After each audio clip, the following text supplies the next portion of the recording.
All right, you guys, this is episode number 293, and I'm super stoked to dive into this. This is really the nitty-gritty of what you need to sell your programs to other companies, to license your trainings and courses to other organizations, nonprofits, government, education, small business, tech companies, hospitals, other coaches just like you. Today, we're diving into what you actually need. We're talking about the actual assets that you need to close a sales deal. And there's only 3 assets. Praise the Lord. I love licensing, you guys. It is so simple. The sales process is so simple. Shoot, that's why I've done it for 14 years. That's why I was able to figure it out 14 years ago without ever having to do it before, because you don't have to overthink it. It isn't this complex fancy schmancy thing. And we're making it really simple for you here on today's episode. Of course, Emily Hall, our licensing sales specialist, is back with us again. And we're actually unpacking the 3 deliverables that you need to have prepared in order to close millions of dollars in licensing deals. All right? So this is going to be simple. Make sure you have a pen and a paper out, because Emily unpacks each asset for you. And of course, if you want to work with us to develop these assets, if you are ready to move into licensing and you are ready to scale in this amazing way, and you want a dream team that is rolling up their sleeves with you, you know where to find us. Cruise over to sweetlifeco.com. Simply click on licensing, and you can find out how you can apply to work with me, how you can apply to be part of our ecosystem, working with Emily and having her build out your sales presentations even for you. And of course, you can also apply to work with us privately or in our ecosystem with other businesses. We have super opportunities to help you advance at your rate, at your speed, and we are waiting there for you. So again, cruise over to sweetlifeco.com and you can find all of our licensing support options and click on the one that you believe is right for you. Now, let's unpack what you actually need, the 3 assets you actually need in order to sell licensing deals. I can't wait to dive in more. Emily and I in this show even dove into what you need to put within each asset. We're not just telling you, you need this and this and this. She actually unpacks, and in this, do that. And in here, do there. So get a piece of paper and a pen, and let's go ahead and dive in. All right, everybody, we are back again with Emily Hall, and this is like the fast, down and dirty, but full of gold series of podcast episodes on how to sell your courses to companies. And the last couple episodes, we talked about how to approach companies, who to sell them to, like how to find the right company to sell your training or course to. And then in last episode, Emily walked you through, exactly how to hold those conversations in a sales process, how to actually outreach and who to connect to in a sales process. And today we are diving in and finishing the trifecta of amazing information and coaching for you here on actually what do you need, what assets do you actually need to close sales deals, whether they're $1,000 or $1 million when we're talking about selling your programs to companies. So I'm super excited about talking about these 3 components of the assets that people need. So can you dive in? Let's start with obviously the basics of each one of these assets and the function of each one of these.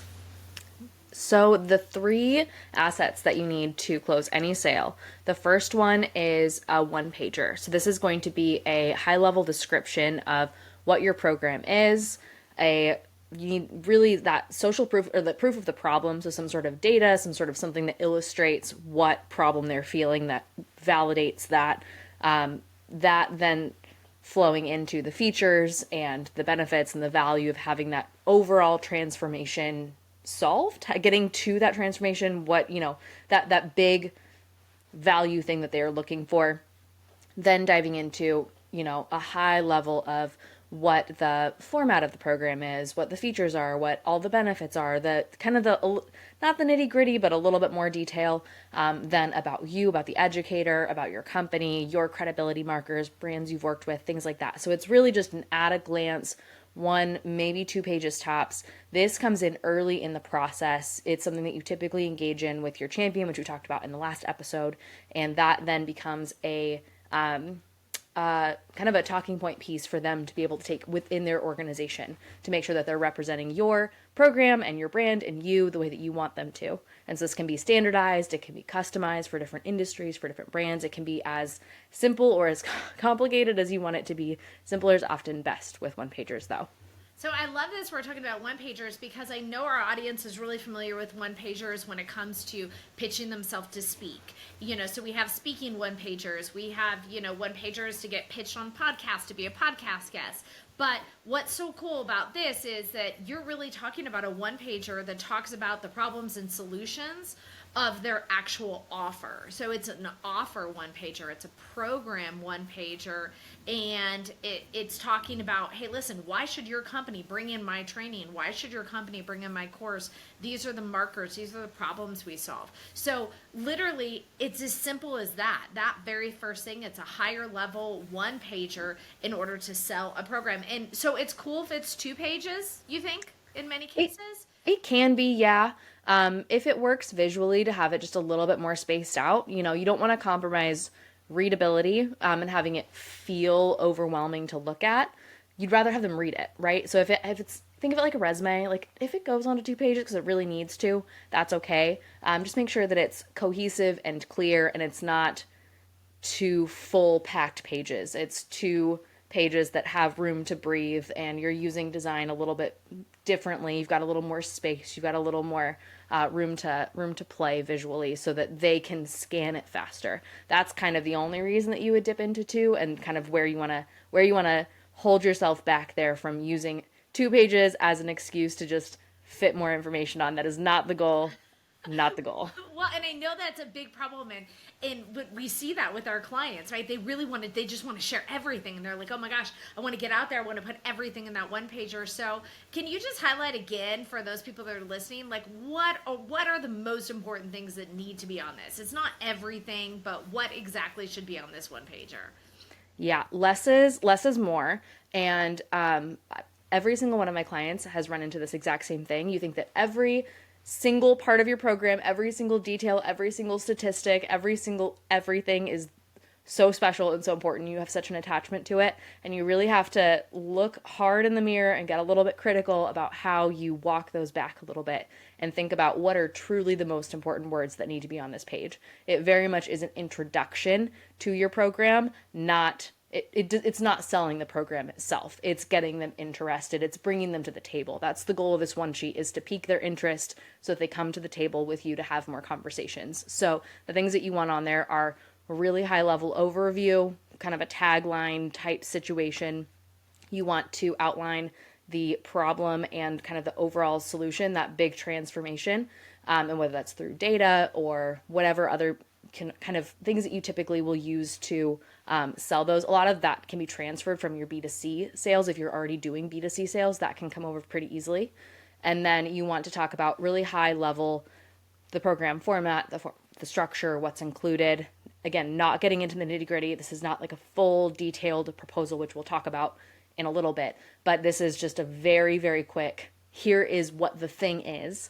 And then really reinforcing your credibility. So your bio, your company's bio, the companies that you've worked with, how many people have taken this, those authority builders and those credibility boosters that are going to help them say, okay, yes, I take this person seriously. This is something to pay attention to. That's so cool. That's so cool. And super simple. Okay, so that is asset number 1. And then asset number 2 is our sales presentation. So this is the thing that freaks a lot of people out. It feels very intimidating. It feels very formal. But if you want to think about the sales presentation as just a slightly more structured sales conversation. So usually the sales presentation will be, you don't need to have it ready for your initial meeting with your champion. Typically, it's going to be a second or third meeting within the organization, depending on how big the company is, how many layers they've got, things like that. And it ranges really in how you put it together and what they're looking for. It can be anywhere from 10 minutes to 45 minutes. You can be really, really specifically answering questions that they have. They might have really specific requests on what they want information on, or they might give you nothing, and you have to really kind of use your audience analysis, your research, lean on your champion for insights to be able to craft something that you know is going to be really compelling and really persuasive. Typically, a sales presentation has a few different parts. It's got an open, it's got a middle that has a few different subsections, and then it has a close, and how much or how little you put into that really depends on who you're speaking to, what they want to hear about, how you want to kind of position your content. The biggest thing is to remember that this is a presentation for your audience. It's not a presentation about you, which is it's a different nuance. This is not I'm going to stand up here and read you the brochure of all the reasons why I'm amazing. It is here are all of the ways that you are struggling, and this program is perfectly positioned to help that. It positions you as a partner, positions you as an ally, and as somebody that they can see going forward. It builds that connection, that credibility, that trust, so that they feel more confident saying yes at the end of it. See, I think that's a mind-blowing thing, and I think people overthink this. And again, as you guys know, because I've said it a million times, Emily she works with our clients on these kick-ass sales presentations. And we see that in our clients too, right? Like they feel like they need to show up and like initially until they learn this magic that I think it just is a tendency in the world of business. We feel like we need to show up and present, right? And it's always like the same presentation every single time. But if our listeners have been listening to every one of the podcast episodes, they know that in the last episode you talked about important questions to ask that internal champion, right? Important questions to ask in that first meeting. And what you're saying and what you teach actually feels so much better, and it works a lot more to make more money and close more deals. It's where you're presenting back not just the program, but their own like what you heard them say about their issues as to why your program would be a good fit for that. And let's say, I'm just gonna be honest, frankly, I really love that because I don't like feeling like I'm under pressure to sell something. I like having a conversation. And so the way you're talking about this is, even though you're in a sales presentation, it's still bringing up conversations that you've already had regarding their specific company. This just feels so good to me. And I know our clients love this process as well. But is this the way that this is your area of expertise, so obviously you're the expert at this, right? But is this the way that everybody does it, or is this just something special about the way you do it? Talk to me about this. Like, is this a totally disruptive approach to sales processes, like actually listening to people? Yes and no. It is in some areas. So I have been doing this I've been building sales presentations as part of what I do for almost 10 years. And with my agency for, at this point, over 4 years. We worked with hundreds of clients, helped our clients make millions of dollars, all sorts of really cool stuff. And what part of it is based in my background. So my background is in program development for public health. So really leaning into behavior change psychology to figure out how do you get an audience to go from A to B, to change a behavior, to change a thought, to change a feeling, to change all of that. So I bring that approach, but then very much with a business first attitude. The most important thing is that my clients that I work with, your clients that I work with, are achieving their business goals. And a lot of times how we do that is we have to extend that business first mindset into how we approach the presentations. And so I have to coach my clients on how do they shift their mindset so that they go into things very business first. How do we make sure that their clients feel taken care of, their prospects feel like they are connecting with the absolute right person?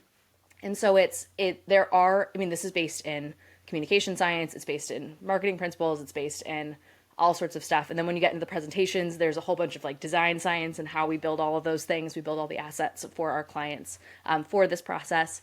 But it's very much based in a foundation of what works, how the brain engages, how we connect with other people, what information we need, and at what stage of the process we need it in order to change our thoughts, our behaviors, our feelings, make a decision from A to B, to go from, I don't even know I have this problem, to yes, I feel confident that you are the right partner, this is the right solution, and I will get the results that I'm looking for. And so we really go in deep into where are they at in that process? Where are their brains coming? Where are their brains coming from?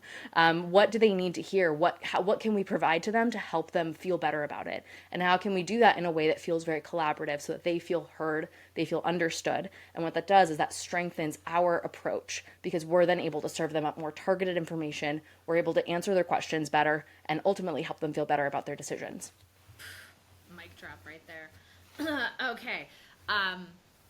Thank you so much for explaining that. And I know that I really wanted our listeners to hear you kind of go through that process and be like, this is not cookie cutter, and this is why. And that's why it's so brilliant the way that you do this.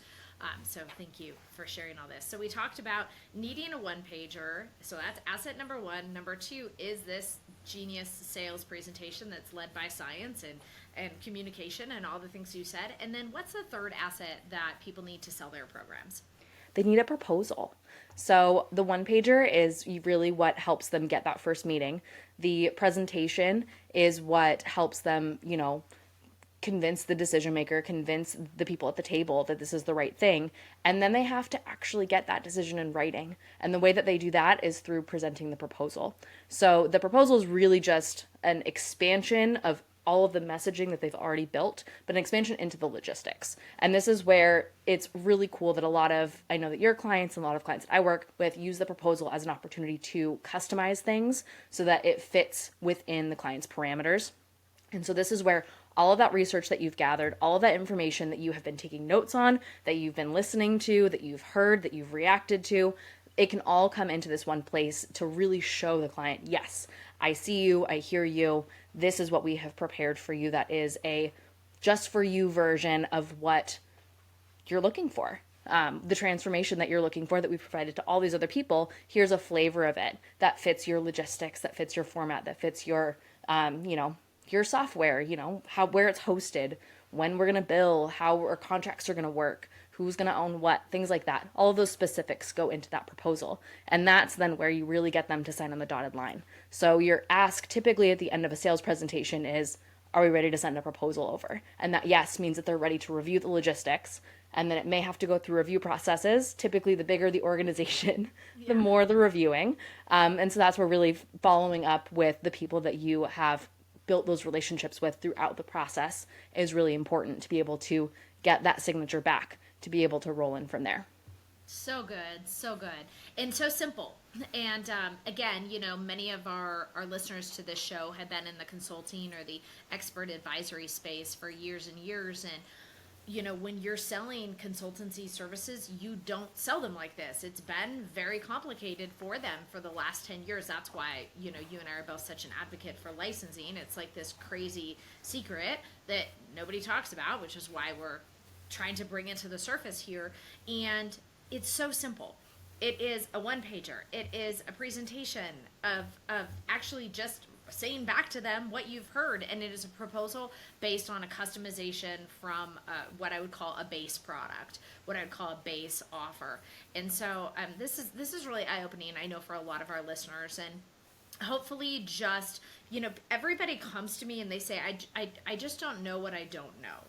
And that is literally every single person that comes across our ecosystem threshold just says, I just don't know what I don't know. I don't know how to sell this. I don't know what it looks like. I don't know what I can charge and all these things. And so the way you have broken down in these last 3 episodes is so powerful, and I appreciate you so much. And I appreciate who you are as the advisor and a consultant to our clients, and being within our ecosystem and just always giving so much and teaching. You're such an awesome teacher. So thank you so much for this. And I can't wait for these episodes to drop. I know you guys are listening to it live, but I know that many of you guys have been waiting for this content for some time. So any final words regarding assets to sell, anything else that you want our listeners to know?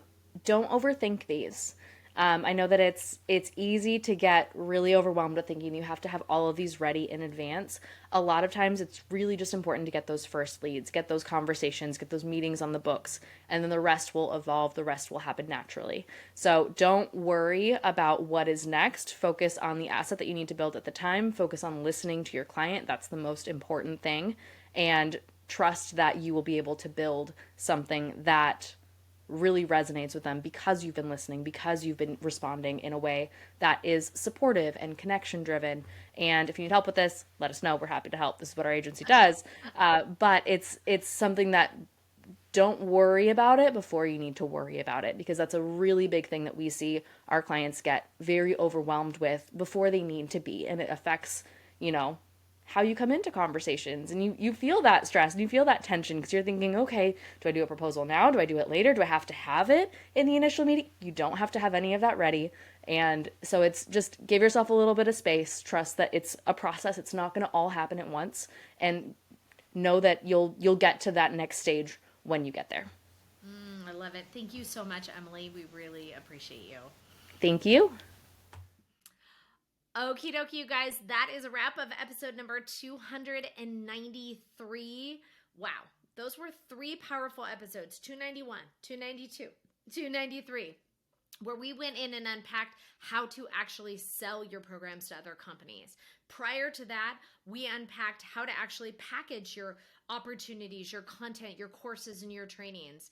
I took you through the steps of exactly what people are looking for. I've taken you through the process of how to price your licensing offer. We have taken you through and unpacked the actual strategy of who to sell it to, and frankly, who should license their trainings and who shouldn't license their trainings. Here on the Sweet Life Entrepreneur podcast, we have wanted to open up this world of licensing to entrepreneurs. Whether you guys work with us or not, of course, we are here with our arms open. We're the only organization and consulting firm that we know of like us who has a complete licensing roadmap and project plan with as many experienced and successful clients, and we are waiting to give those solutions and strategies to you. I certainly would love to work with you, know your story, and help you explode the reach of your work and your profit. But if you're not ready for that yet, that's why I record these shows, because I want to help all of you, wherever you are in the process, understand what licensing can do for your business. And so for those of you guys that are just dipping a toe into licensing and you're not really sure if you want to move forward, cruise over to licensinglaunchpad.com. It's a little mini training, but you're going to get to build your first licensing action plan. And for those of you guys who are ready to dive in, cruise over to sweetlifeco.com, which is our main company website.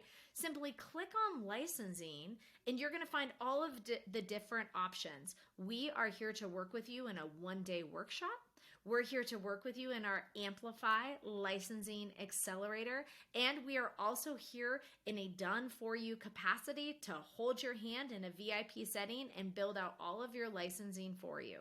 Whatever you are ready for right now, we as a team are prepared and we are ready to help you do that. So please cruise over there, set up a call, and I would love to personally talk to you further about how we can help you advance your business through licensing, or just go to Licensing Launchpad, dip your toe in, and let's play with it and open up the world of licensing for you. Again, I have a super special appreciation for Emily Hall and for her coming in and working with you guys on these last few podcast episodes. Please, send her messages as well. We'll make sure all of her contact information is available in the show notes, and thanking her. And we're just here to pour into you guys. Licensing is a very, very secret thing. When I share about the possibilities of licensing, every single person I talk to, whether they have a 9-figure business or they're barely crossing $9,000 a month, every single person says, "Oh my gosh, I can't believe I'm not doing this. How do I get involved? How do I get started? This is so exciting. This is genius. I want to dive in. Help me." And those are the things that I hear. And so that's why these episodes were so important, because I want to open up the world of licensing to everybody and share with you the same success that I have achieved through licensing myself.